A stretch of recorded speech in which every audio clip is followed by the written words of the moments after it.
All right, let's talk Golden Reverberator and Spring 65.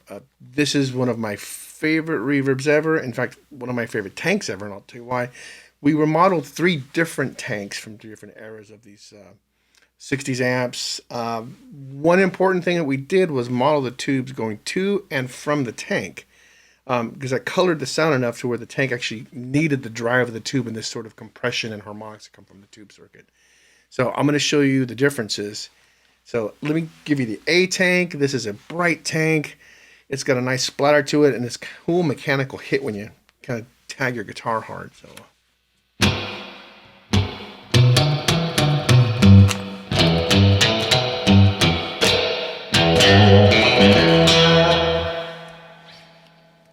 Now, the B tank is a little smoother.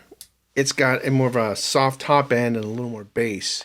So if you're doing chord work, this almost sounds like a studio giant sort of plate reverb almost, but it is still a spring. I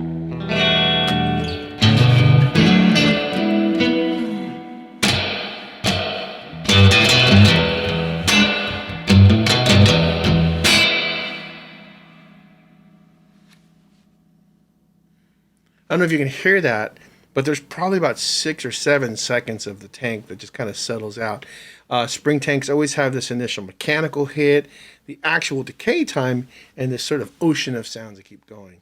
And the C1 is the largest tank we found from the pile. This one had a whole bunch of cool resonating notes in it, and when you play certain notes in a chord, it would actually trigger and go off, and the real tank did all these crazy notes. So let me play a chord, and you can hear that.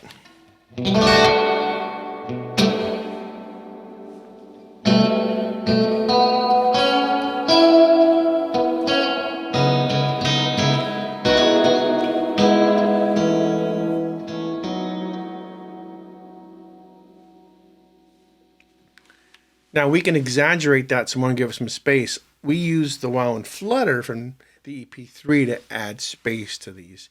Kind of thought that up is when you used to do pre-delay in the studio for a plate or chamber or something, you would typically use a 1/4-inch tape machine to offset that. So we figured what's cooler than pushing your spring reverb off is with tape. So I'm going to add it. I'm going to just crank this up. So if I go all the way up, you're going to hear Wow and Flutter and a whole bunch of stereo image stuff going on.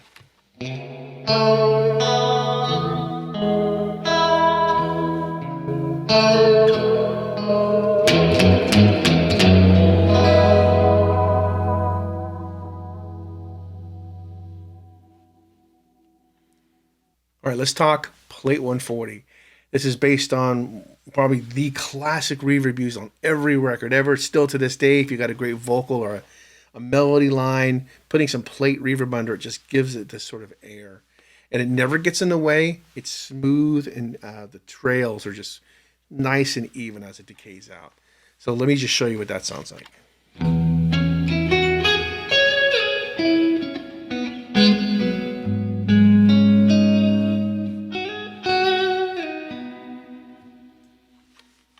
You can hear how even it is as it goes away. The three different plates all have a unique character to them. So I'm going to just show you the C plate, and we're going to add a little bit of modulation, which is some custom thing we did. So you can actually get a little bit of a tap shift from left to right. So it's 8 taps left, 8 taps right. And you get a little image without it sounding chorusy. And if I add a little distortion here, we're going to crank up that, a little high end, and hear what that sounds like.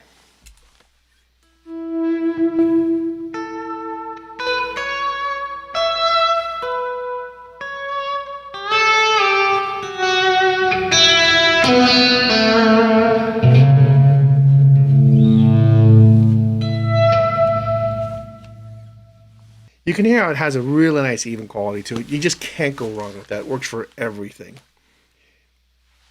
So let's go to the next one, which is a little different than that.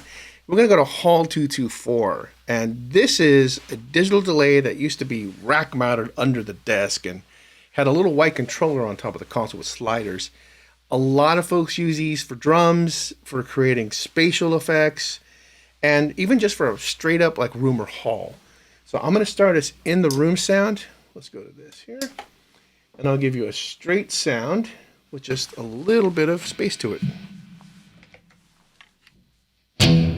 Now,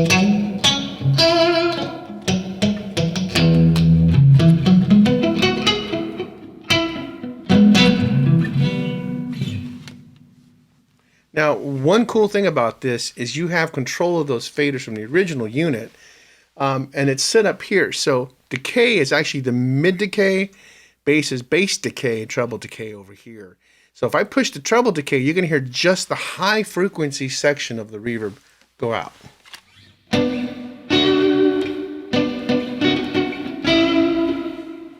I can add in some bass.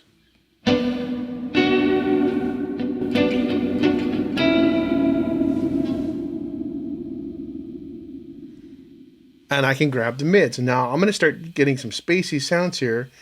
And I have the modulation up a little bit.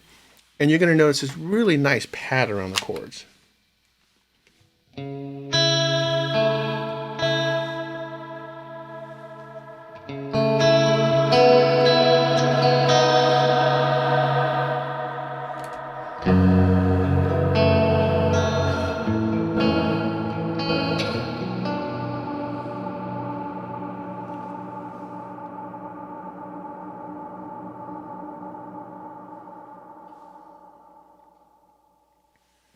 That's probably one of my favorite ones in there. You can do that with the large hall. Any one of these on the A, B, and C switch can do that.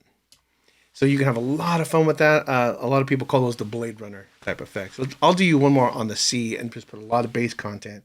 And you can hear how it grabs onto my bass notes.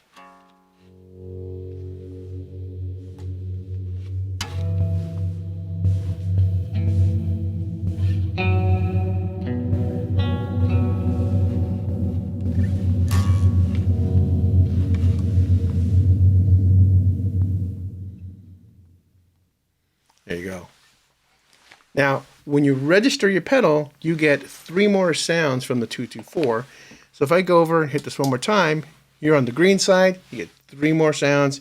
It's acoustic chamber, a percussive plate. These sounds are a little different than the room and hall that we started on. So we call this area chamber and plate. So one of the coolest ones is this sort of B one, and let me give you a sound for that.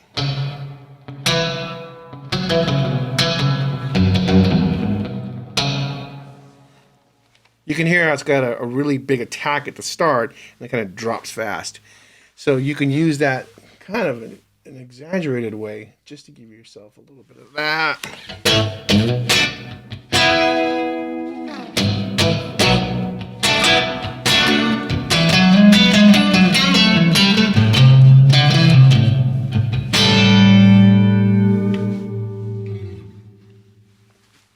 You can also do a lot of cool spaceshipy kind of sounds with that. The manuals give you more information. You can save settings and make little template things on these sheets. You can basically put the knobs anywhere. Some of my favorite spots on the pedals are just noon, funny enough. And a lot of them are dialed purposely for that. Hope you have a lot of fun with these and come up with some new sounds yourself. Thank you.